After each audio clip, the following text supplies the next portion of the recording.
get your ass out of the way. Go sit right there. Time. There's our ball, right? Yeah. Coley, did you play this 80s shit? You had to read the Starbucks to know what this is. Yeah, exactly. No. I used to play on the 2 box. Really?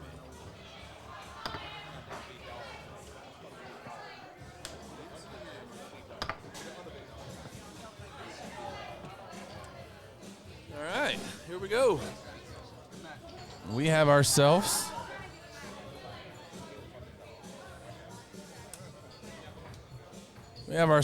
a final in open doubles.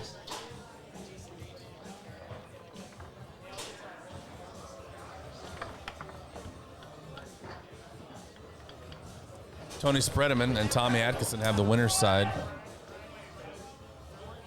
They need 1 set to win. Of course, Ryan Moore and Shannon Coley coming out of the loser side. They need to win back-to-back sets. To win. And we're off. And this is ball 1, game 1. We have 2 refs at the table, Dennis Ori and Mark Krause. Looks like Mark is just keeping time. He doesn't have a thumb on the table. You notice I'm getting more and more punctual as You're getting there. matches go on. You're almost a master.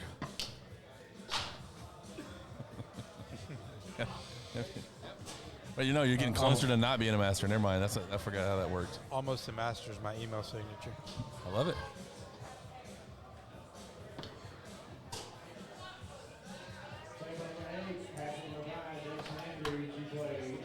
I feel like making one of these really generic predictions just so I can be right no matter what. And I'm going to say this is either going to be over really quick or it's going to go the distance. I feel like that's a fair. That's just safe. That is the ultimate safe. It's not going to be in between.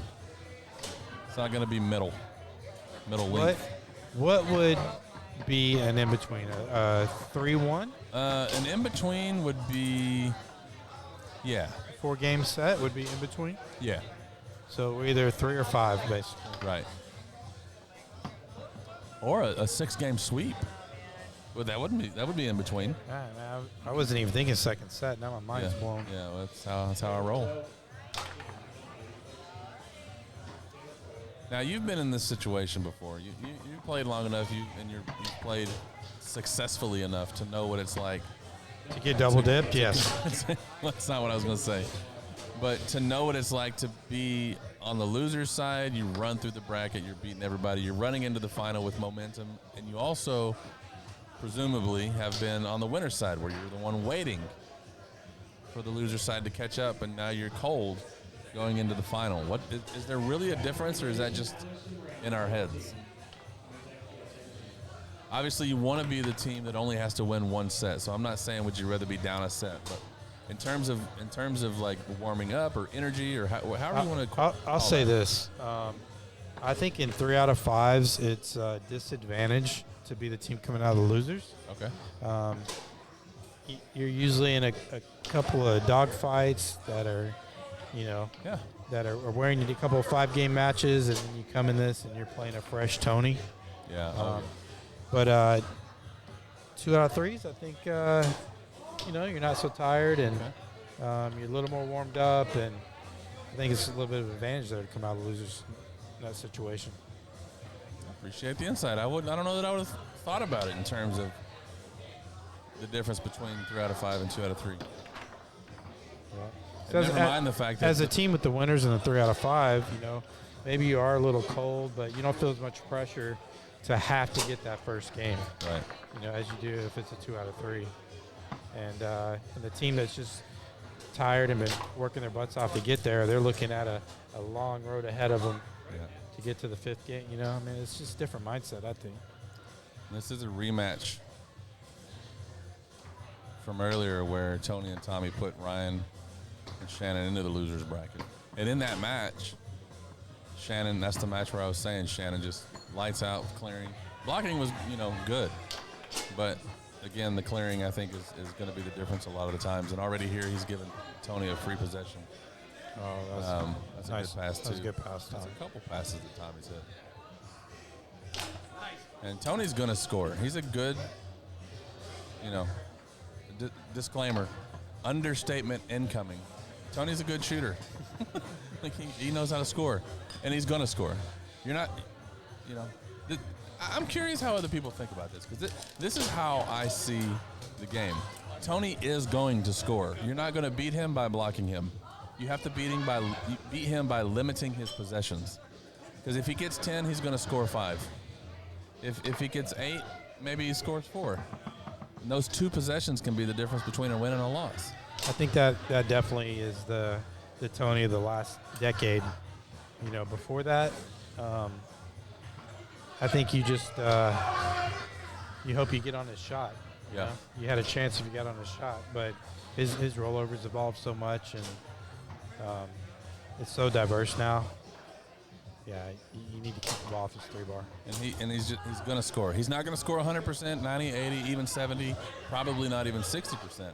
He's going to score mid-50s in terms of percentage. And it's just a matter of how many shots is he going to get. So when you clear the ball,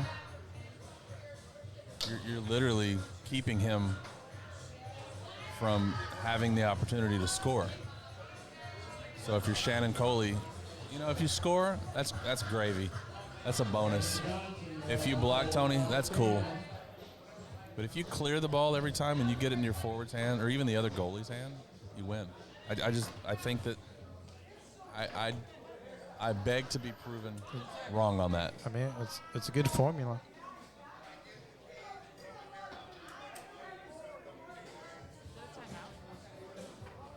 Brad wonders if Ryan will switch to his pull shot. I don't think he will against Tommy. Tommy has been around the block. Tommy knows how to block a pull shot. Granted, he knows how to block a roller too. I don't think it's a sick pass right to the middle, guys. That is just brutal, and that's right 100%. Right out of the timeout. And they designed that. That's not a shot that got blocked. That was 100% by design. Just a nice play by Tommy and Tony. And again, going to Tony's 5-bar from Shannon's 2-bar, that is not a clear. Ryan blocks the pass, and it ends up on his 3-bar anyways. But if you're Shannon Coley, you have to get the ball past Tony. And again, it's the same for Tommy here too, by the way. And he's done it well so far. You have to pass it beyond Ryan's control. You have to clear it beyond Ryan's control. Man, it really is the difference of Shannon trying to score, which isn't clearing his 5, right, versus Shannon just deciding he's going to just clear the ball, and yeah. it works. Like that last turnover, he clearly just I got to score, and then. And I like that. I like that play there where he just pumped it straight down the middle, and he put it on goal. That's always a good thing. And then it ricochets off of Tommy's defense and right to Ryan's 3-bar, and I like that. I like that he's just getting it out of there. Yeah. Don't spend too much time or try to be too cute with it. Just get it out of there. The more Tony is a spectator in this game, the more you increase your chances to win. That sounds like a simple thing to say, but it's I don't think everybody call it cutback.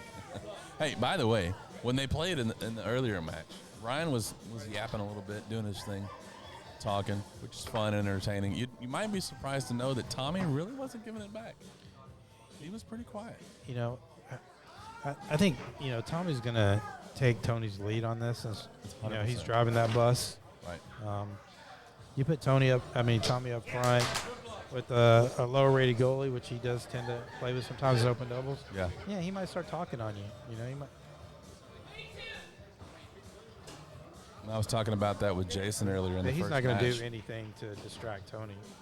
He's smarter than that, Right. And I even went so far to say earlier that Tony might even have just a little whisper in his ear, like, don't play into that with Ryan, because Ryan can lull you into this sense of playfulness. And who knows what happens after that? He can still play at a very high level. Granted, so can Tommy, but the point here is, which is what I think you're saying, is just let Tony do his thing and leave the talking to the little puppets, as they call them in Germany, puppets on the table. I think just one of the many things that makes Tommy great is he knows the difference. Usually when he says something or doesn't say something, there's so much so intentional.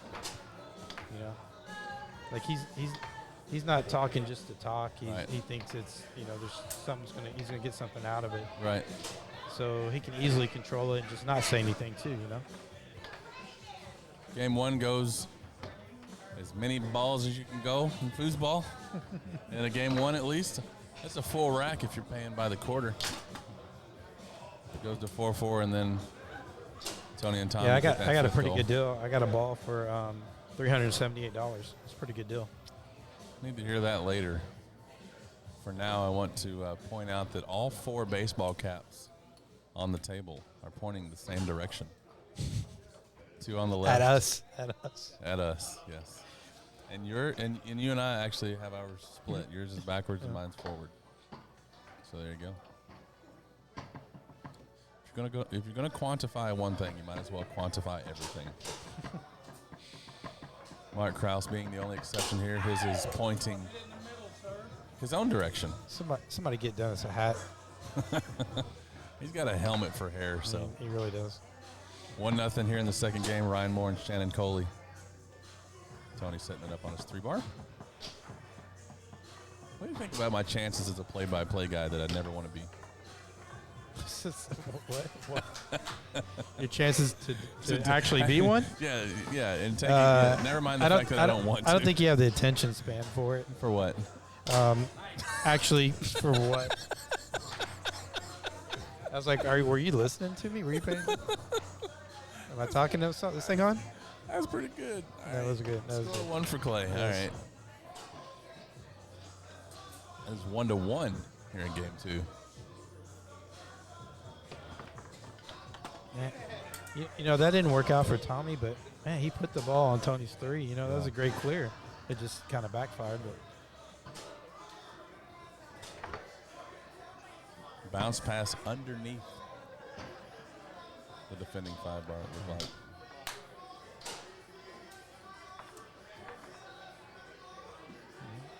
Shannon helping out with another block. Yeah. And again, I'll say you're not going to win, but you're not hurting your chances when you're blocking.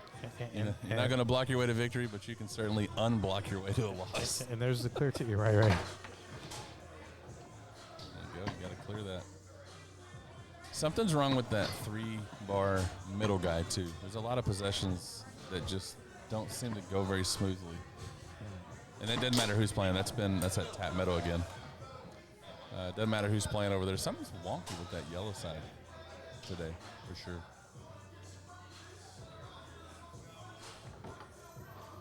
That's a brutal pass after that bounce pass last possession. And then he shows you the same thing. Ryan jumps out there to block the bounce pass, and Tony just brushes it down.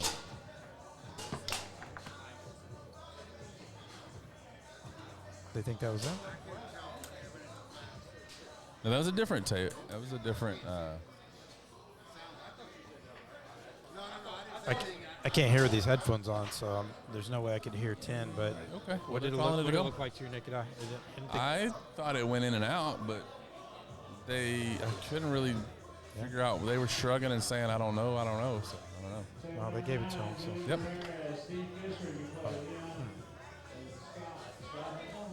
Defensive stop. They did this a lot earlier as well. They switched for the defensive 5, defensive goal. Tommy gets it on his 5, bounces it to his 3. I don't think it was a pass. I think it was a block to his 3, and just calls a timeout. Doesn't. He's not going to shoot. He's going to pull Tony up there to let him shoot. Tony sets it up. 3-3. They switch again. They still have a timeout. Tommy leans over and asks Tony if they do. Tony confirms they do still have one timeout. It got quiet. Did you hear that? And I know my loud voice carries. That was a high lane. Tommy was in the lane on that one, too. Your voice.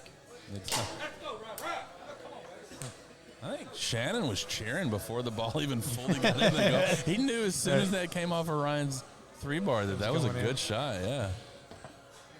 And so now Tony goes bounce pass and then fakes bounce and brushes it. And then on that one gives a little fake and goes middle guy to middle guy. How exactly do you stop his 5-bar? That was in too, huh? Yeah. All right. Now that one was a little clearer. It bounced in and came back out.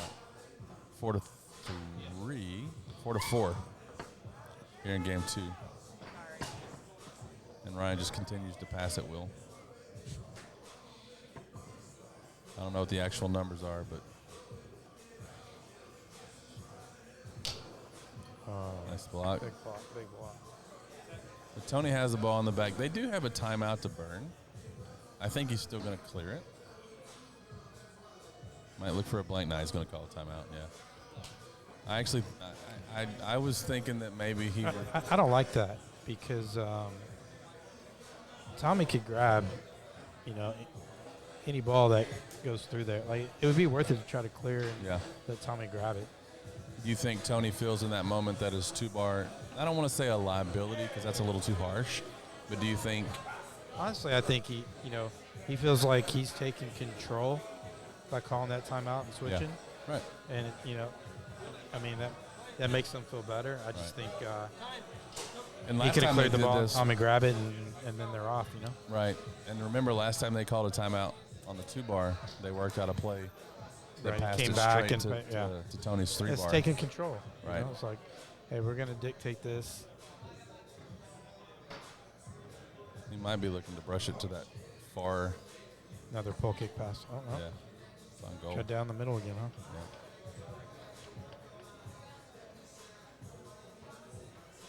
Shannon setting it up in the back. He's going to go for it here. He's not looking for a simple clear. He wants to end this game. Puts it on goal. It's a good shot. That was a good shot. They're going to whatever they had designed last time. They're going to try it again. Somebody yelling over there. You hear that? Yes, I do. Oh, what was that? Was that a pull kick? Yes. That was, almost didn't work out. That was fast. All right. Started back over.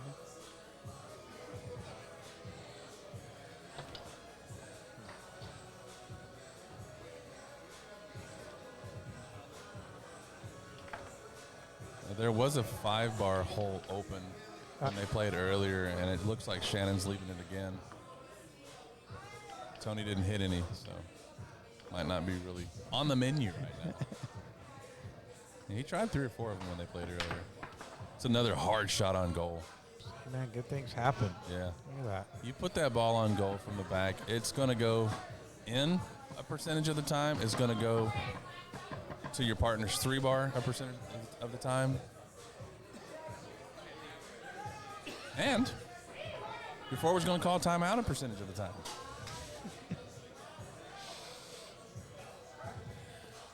Technically, everything happens at some percentage of the time, right? Everything. Yeah. At some percentage. Right. Everything you say is responded to or ignored a percentage of the time. It's sometimes the case and sometimes not. Yeah. To be honest. 6 of one, half a dozen of the other. And they switched defensively on the right side of the table, so Tony can block this. No timeouts. With no timeouts. No, yeah, with no timeouts, exactly. I'm surprised there because I think. Tommy was doing a pretty decent job, I thought. Yeah, and Tony's obviously one of the best defensive goalies in the game too, and I wonder. But, if they're going with the, we're going to take control of this match type situation, I guess they would put Tony back there, for the same reason he took a timeout. It's like, we're not going to let, just because we're out of timeouts, and we're still going to go back. I'm still going to go back there and try to block you. I'd like to be able to just whisper over to Ryan and say, hey, did you call that timeout so they would switch because you wanted to shoot on Tony? Because he will do that. Mm-hmm. I don't know if that's the case there. I don't know that I'd ever want to shoot on Tony. Meanwhile, it's tied at 1 game apiece. Game 3. 1-0, Tommy and Tony. Tony's just not giving up that lane pass. Gives up that second man pass. He's like, so I'll just make one here on the second man. Right.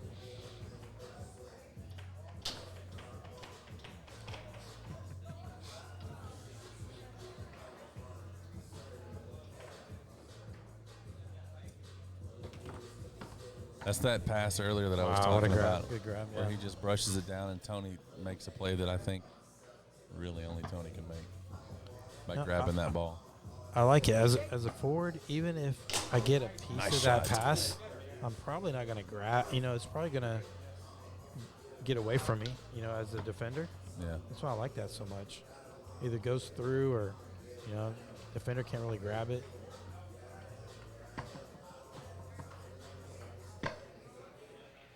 Ryan passes this one through, sets it up on his three. He's been looking middle for a while, and he just keeps going there.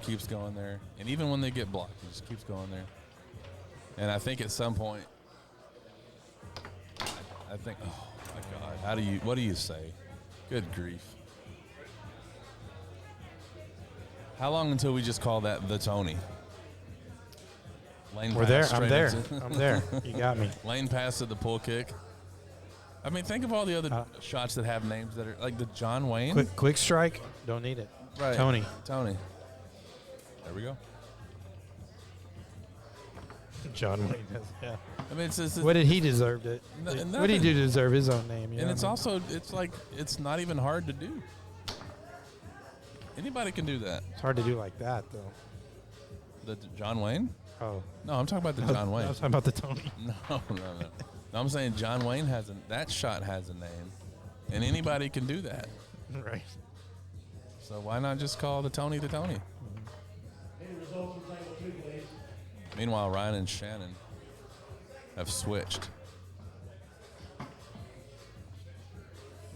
Wow. And, Tony says, you score on me, I score on you. it's only fair. Fair. Isn't that how the singles matches goes? One scores on the other? Not when I play.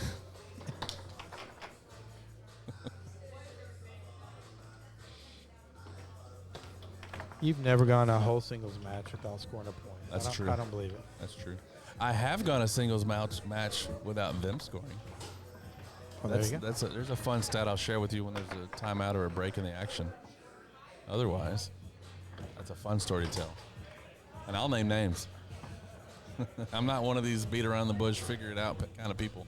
I'll tell you their social security number if I have it. I don't care. We're getting it all out there. That is a deep What's he full shooting at? side. I know. That is such a hard shot to hit. Shannon's like, I'm giving you 3 other holes. Why are you going there? I'm going around the dead bar. Yeah, that's so tough. So, 2 games to 1 in favor of Shannon. In favor of Tommy and Tony. 2017 Pennsylvania State. I'm still an amateur. I make it to the amateur singles finals. And I'm playing against the guy who put me in the loser side. And I didn't feel that our first match was fair, so we had a ref. That way I don't have to ref my own match. First set goes something like first game. What does amateur singles winner's side match, what does that look like when you get cheated? What happened? I'm catching a very easy loose ball on my 3-bar, and he just jars the crap out of the table. Okay. All right. That's one way. Another way is not real creative, so I not- guess what you just right. No, amateur, yeah. Another way is putting the ball back into play and only touching 2 guys and just shooting it, and then not giving me the ball when I call your attention to it. So there's a few other, like mostly rule knowledge related things. I think he's a good guy. Right. Who just didn't know that he was breaking the rules. So I got a ref. Easiest way to handle that. I can play foosball and I don't have to think. And the ref, missed a call. Nice runner. Yeah. I should have been done with the story already. No, it's good. Here, keep going. All right, so gets to the 3rd game of the first set. It's 3-2. And it's 2-2, sorry. 2-2, 3rd game. And the ref missed the call. I shot, it went in my goal and out, bounced all the way down to my goal and went in. So not only did I not get credit for my goal, It cost you a point, too. he got credit for my goal. So now it was 3-2. I'm down. Wow. I scored 13 in a row. Won the first set, 10-0'd him in the second set. And I can, I'd say that was worth it. and it's on video. This was table 1.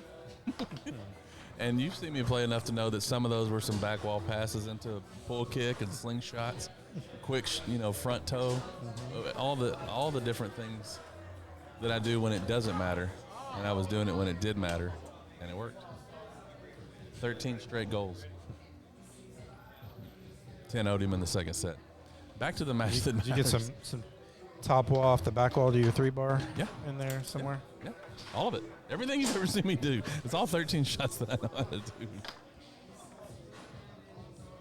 All right, game 4. Yeah, Tommy came up big on that one. Look at that runner, man. Brandon Munoz, if you're watching, that's a runner.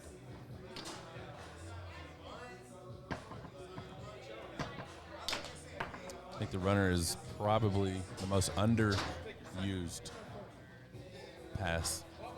Yeah, we were having a little. I think it was a language barrier. We were talking about 2 different passes. Yeah. Just learn Spanish. He was speaking English. He was just calling a runner something else. You know what I mean? Do you remember what he called it? His runner was a stick wall pass. I mean, to be fair, not a standstill stick wall pass. He's doing it from a back pin, and he thought that was a runner. Gotcha. A runner is someone who brings me poker chips. All right, Tommy sets it up on us 2-bar. It's 2-1 in favor of Tommy and Tony. Both in score and in game count here in game 4. Ryan finally got a piece of that one. And I'll say it every time it happens. You can't give the forward free possessions. It just goes against you so often. 2-2. No switch on the left side. Everybody's in their home base. Tony passes it through to his 3-bar, sets it up.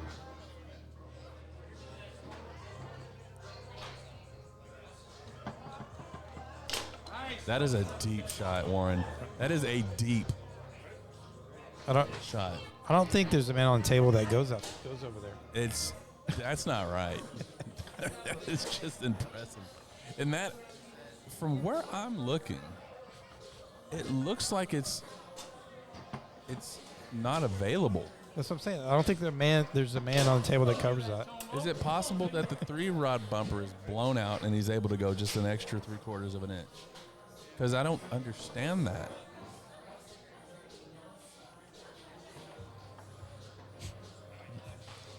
I mean, I've seen him shave down the inside of a man before for his tic tac. Maybe he's got doing the something with goalies. the bumper.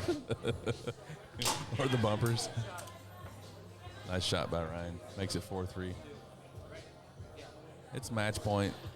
Game point, match point, championship point. And the switch, too. And the switch. Tony has it on his 5. Oh. And Shannon almost tapped it through to his 3-bar. He's absolutely calling a timeout if he gets that ball on either the 5 or the 3.